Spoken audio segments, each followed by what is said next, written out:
This is not the greatest car show in the world. This is just a tribute. This is the National Kit Car Show at the Malvern Three Counties Showground, and every single car here is either a replica, recreation, or a kit car. So you're not looking at Ferraris. We're going to spend the whole afternoon working out exactly what we are looking at. So there's fairly obvious ones like these 355s. What do you reckon these ones were? Have a look at the interior in this.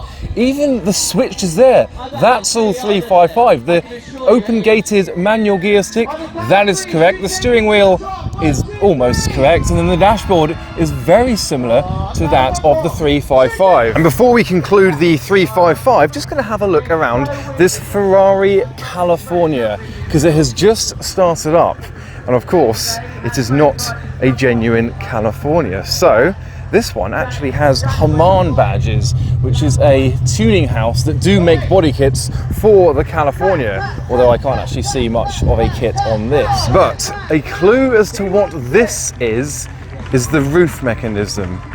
So it does have a folding hardtop, because often you will see Mercedes SLs used for Ferrari California replicas. This is the DNA Owners Club, and this is what I'm here for. Obviously there's Cobras, GT40s, Caterhams, Westfields, all sorts around the show, but we are starting here with these Italian supercar replicas. So I don't know if you can hear the V8 burble, but it's that of a Mercedes SL 500. And would you guess if you saw this on the road? I mean, the rear corner might be a slightly different shape, but they use a lot of genuine Ferrari parts, creating these recreation cars.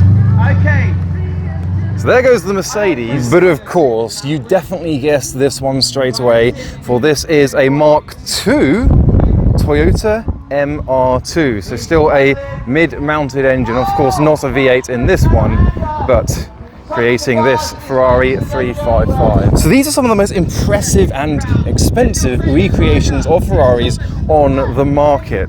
Obviously the 250 California is one of Ferrari's most valuable and expensive cars. Values of rear ones hit maybe 20 million, maybe even more, 30 to 40. They are gorgeous cars, and have a look at all the switchgear of this car. It even smells pristine. It's got a 5-speed manual gearbox, it's got the tan leather interior, that steering wheel is a piece of artwork, digital display there, but beautiful analog dials, so the only digital bit is the mileage on this 250 California. So can you work out what this might be? No, it's not an MGB, although I think some people do try and convert MGBs into these. These you will commonly find are BMW Z3s. So they'll often have the BMW Straight 6 under the bonnet, but the amount of work involved on this one is incredible. Like the windscreen, for example, with the chrome plating, there's not a lot of giveaways that this is a car that is decades more modern than what it looks. And next door to that, we have another Ferrari California that I presume is another Mercedes, and this one is for sale. £26,000 for a recreation of the Ferrari California. I mean, to get a real one, you're looking at 3 times the cost. So it's kind of weighing up whether it's worth getting a recreation or not. This one's just on your standard 52 plate as a bit of a giveaway. Obviously the California came out after 2002, but we can have a look at the Mercedes interior of this one. So you can see that automatic gearbox there. I presume this will be a V8 model as well. Of course, SL 500s are what's most commonly used to create the Ferrari California with their electric folding hardtops. So there's various different reasons why they would use certain cars to reproduce certain other cars, like the Z3, the SL 500, and the MR2. Now, talking of MR2s, the Lamborghini Murcielago LP640. And I think the Lambo V12 kit cars are some of the most believable and unbelievable ones on the market or at shows. If this wasn't here at this kit car show and I hadn't seen maybe the insert of this exhaust here, I would be blown away. I'd be like, oh, there's an LP640 here. The rear lights look correct. The triangles here. The only thing I'm seeing is maybe the curvature of here is a little bit different. But look at the wheels, very accurate representations of the Murcielago wheels. And then have a look inside. You've even got the grab handle. It's a slightly different angle to that of the LP640. You've got the gated manual gearbox as well, and then the orange and black interior. The finish is not quite as good as what you would see on a Lamborghini. This car has done 124,000 miles. It's got the infotainment screen there as well, finished in this Rancio Atlas, I believe is the colour for Lamborghini, and this is for sale as well. So have a think, what do you think this could be for sale for? So you can see the front end is actually sat really nicely. The grille is not quite the same as Lambo with the actual patterning in the grille, but then the headlights, I can't see any Lamborghini stamps. I think they've all been custom made for this car to replicate the Lamborghini lights with Murcielago values, especially a manual LP640 going through the roof. For a fraction of the price, you can own this that looks pretty much exact for £42,500. And for that, you get Lambo doors, you get a Lambo looking and feeling interior. But the only difference is you don't have the Lambo amount of cylinders or that sound through the back. So a lot of Murcielago rep owners claim that they sound similar to that of the V12, and I don't actually believe that. I don't think that's really possible to replicate. But have a look at the engine cover there. So you've got fake Lamborghini V12 rocker covers there, but it is all part of the look. I can't wait to show you all the other quirky stuff around here. And then we come to this Ferrari 360, which once again I think is a very impressive build. So there's various companies that actually make these for you, or you can actually make them yourself. This one's also for sale, so we're going to do a little bit of guess the bill. But a Ferrari 360 Spider, let's have a look at the interior. The roof is actually very similar to a 360's as well, the way it curves around like that. You've got another fake engine cover there, and then inside the car we've got more clues as to what it once was. But actually that is very similar to the Ferrari 360, the shape of that and then the shape of the dashboard. There's lots done to the interior as well as the exteriors of these cars to make them as believable as possible. But you might recognize the Toyota gear stick there in the Ferrari 360, and this one is for sale as well for a reasonable £12,000, 11,995 for the Ferrari 360 recreation. So it's got, I think it's almost Challenge Stradale style wheels on it. It's got fake discs over the top of the real brake discs, so I'm guessing fake calipers as well. That's unbelievable. That is the same for the rear, actually quite large fake discs on the rear of the 360 as well. 2004 plate Toyota MR2. We've got a little distraction now as another part of the show is rolling by. Some mini recreations of vintage race cars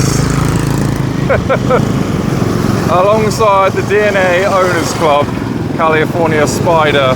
So what we got here, we got Dahaj, we got Maserati there, there's Austin, there's Morgan, there's Bentley, Bugatti, also you know it's Mercedes, and the Wrecker at the back.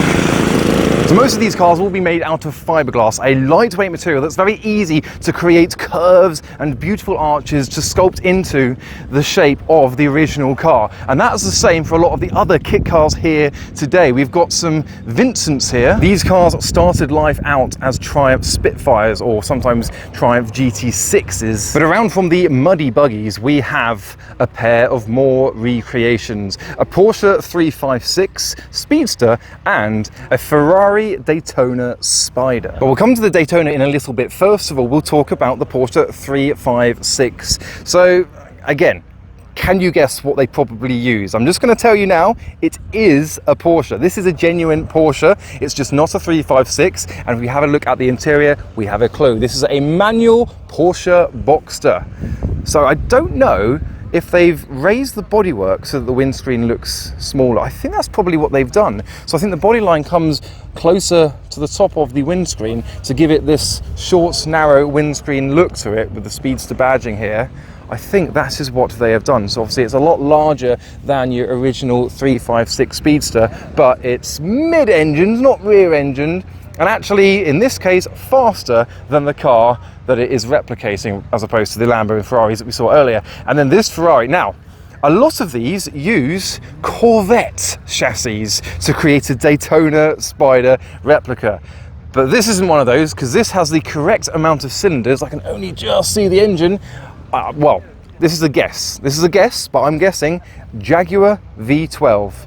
So much like the Cobras that we'll see a little bit later, these use Jaguar XJS or XJ8 platforms and turn them into Daytona Spiders. So these are almost more of a ground up build, a bit like the Cobras over there, rather than, oh, they take a donor car and they put a new body on it. But I mean, that's not saying it's not a lot of work. So much work and effort goes into creating these kit cars. So the Ferrari Daytona Spider, I don't think they really made many Spiders from factory, but a lot of the time if you see a Ferrari Daytona Spider on the road, it's more likely to be a kit car than genuine. And other cars that tend to be built from the ground up rather than just using a donor car are the GT40 recreations, and a lot of these have almost the correct engine inside. They also have Windsor, Ford V8s, etc. So we have the blue and red number 11 Golf branded livery on this GT40, but GT40 Owners Club are here as well. And by the liveried GT40 we have a Martini liveried GTM. These GTMs often use Austin Metro components. You've got the Rover engine there at the back of the car,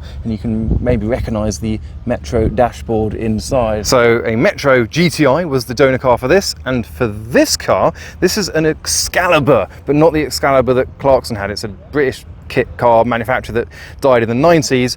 This is based on a Ford Cortina, and used to have a Cortina engine that blew up. Now it's got an MX-5 engine. You can see a clue of that because the bezel, that's all MX-5 as well. It's come all the way from Scotland, and they say it's inspired by GT40. And originally this shape, the rear shape, they had a rear-engined Beetle chassis, and then Excalibur took that, put a new front end on it to make it front engined, so that's why you've got vents that don't vent here down to the rear. Again, as I said, was apparently inspired by what you can see over here on the Ford GT40. So from the Excalibur Crusader we go to a Lotus Elan that's not a kit car, but I mean a Lotus Elan TVR Griffith, they've got similar vibes to kit car. I mean the Focus RS, that is a bit of an anomaly there. Now these are fascinating. These are Yargo Jeep replicas. So yes, they replicate Willys Jeeps, and they use Mark 1 or Mark 2 Escort platforms and often Ford Sierra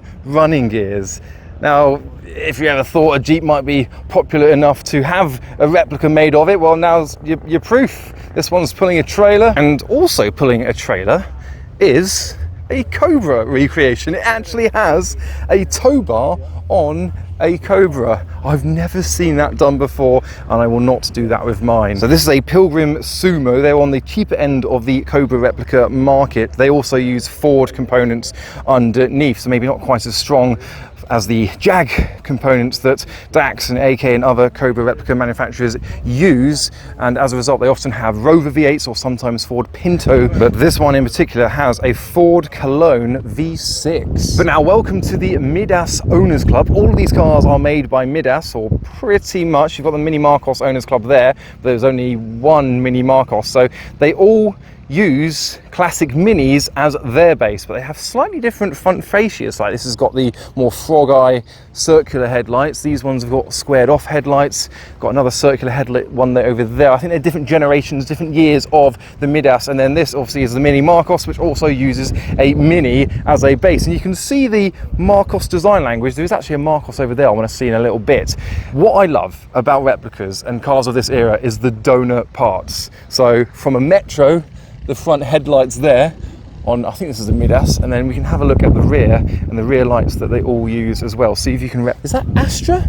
That could be Vauxhall Astra. There's a lot of Ford rear lights as well. Most of the Midas use Triumph rear lights from the TR7 and TR8. But welcome to the GT40 Enthusiasts Club, often a crowd favourite at whichever show they go to, whether it's a kit car show like today or a supercar show. We've seen these at Bewley, we've seen these all over the country at Silverstone. They have a great community of people, and as I said, it's the GT40 Enthusiasts Club, so there is an RX-7 FB over there as well. But before they leave, I have to show you the Cobra Replica Club. So various different models are here on show. So we've got the AK427, they use Jag components. We've got the Gardner Douglas Cobra Replica, and then another Pilgrim Replica as well. There are only subtle differences, but I'm trying to learn being a replica owner myself. My one is a DAX, another British made kit car.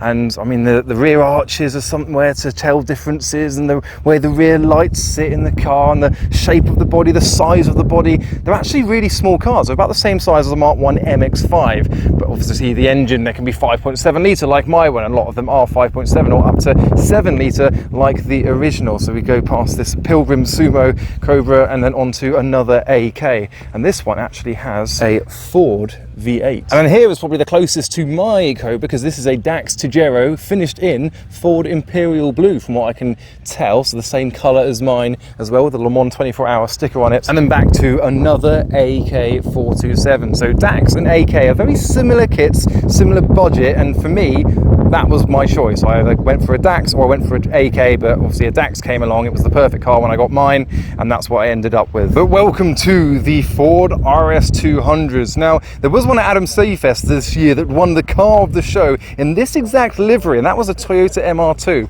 But before we go into these ones, just gonna have a look at this. This is a Mark III Mazda MX-5, but is replicating an Austin Healey 3000 with Nissan Micra rear lights, the Enigma Healey. But before we go around the RS200s, this Mini that you might see in the background has pulled up. Just want to point out, it's a mid-mounted Rover V8 in the Mini. So these are both RS Retro RS200 recreations. They're built from the ground up. They don't necessarily use like donor cars, but they often use Sierra components.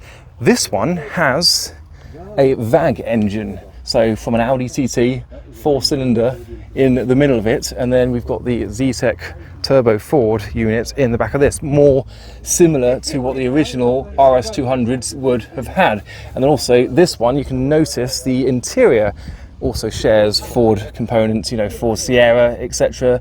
Very much like the original dashboard of the RS200s. Now next around we've got these GTM, I think they're GTM Libras. Now they're fascinating because they don't have subframes. The suspension is mounted directly to the fiberglass bodies, and they share various Metro components and other borrowed parts to create these GTMs. Next we have this pretty thing, this Bertini, based on a BMW Z3. And further up at the top we have a lineup of Chesil Speedsters. So again, 356 Speedsters, but these ones use a Volkswagen Beetle as the underpinnings, and then a very special car at the end, because that is inspired by the Porsche 550 Spider. And now a car that you might perhaps be surprised about being based on a Volkswagen Beetle. This is a Nova kit car with this fantastic door opening mechanism. These were so futuristic and ahead of their time. Obviously fiberglass bodies once again, and looks unlike anything else on the road, still with its air-cooled engine in the back, and then you've got those external silencers due to the lack of space. You can see the air filter just poking out underneath the louvers. It obviously looks a little bit like a mid-engine car, but is still a rear-engined Beetle-based kit car, this Nova. And finally, something else that you'd be surprised to learn is actually a Volkswagen Beetle. This is a Covin Porsche 911. So though it does have a turbo badge on it, it is not turbocharged from what I can tell, but it's Beetle underneath, but it's meant to be inspired by the Porsche 964 Turbo. But inside the main hall we have AK Sports Cars, who not only do Cobra and GT40 replicas, but they do Jaguar D-Type replicas as well, based on a similar chassis, obviously Jaguar XJS or XK. So this has the XK's 4.2 litre straight six, and it certainly looks the part in this classic Le Mans racer. And now we come to what often is a bit of a crowd favourite. This is the Turismo Avalanche GT. Looks a bit like a Carrera GT. They use Porsche parts, but this is a Toyota MR2. And when I say Porsche parts, if we come round past the interior here, you can kind of recognise that.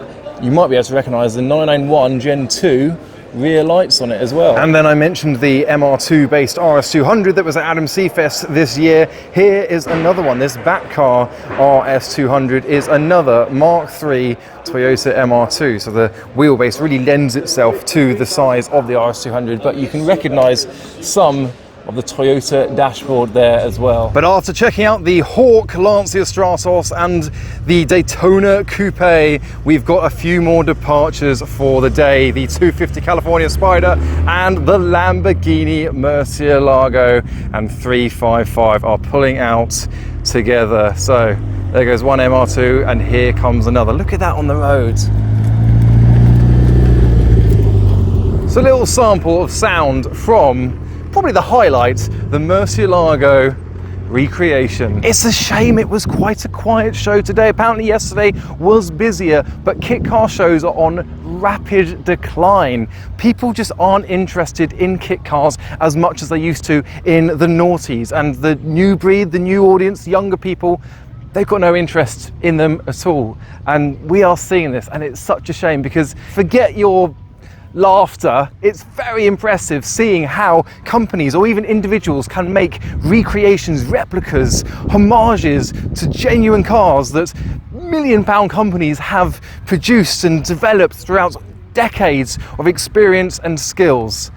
And that's why I love them so much, also because I love Cobras. When I was a kid, I thought that AC Cobra was a kit car. I thought that's just what they were. You either buy one or you build one yourself. At least there are plenty more to look at today. But I hope you enjoyed today's video from the National Kit Car Show. But for now, thanks for watching.